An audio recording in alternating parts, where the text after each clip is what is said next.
malami mai allanta doki hatta kai ga mutum tara gari tara in ga mutum tara bash ne ba bash ne ba bash ne ba bash ne ba muna ba to na fara wannan kofin haka wallahi sai ba shi ba ina ga wannan kofin da kake gani wata Ramadan ya zo watan alfarma lokacin ibada lokacin da ba fada da kowa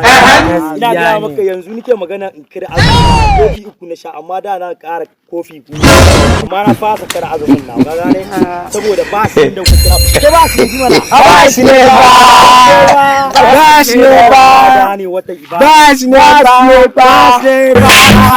ba shi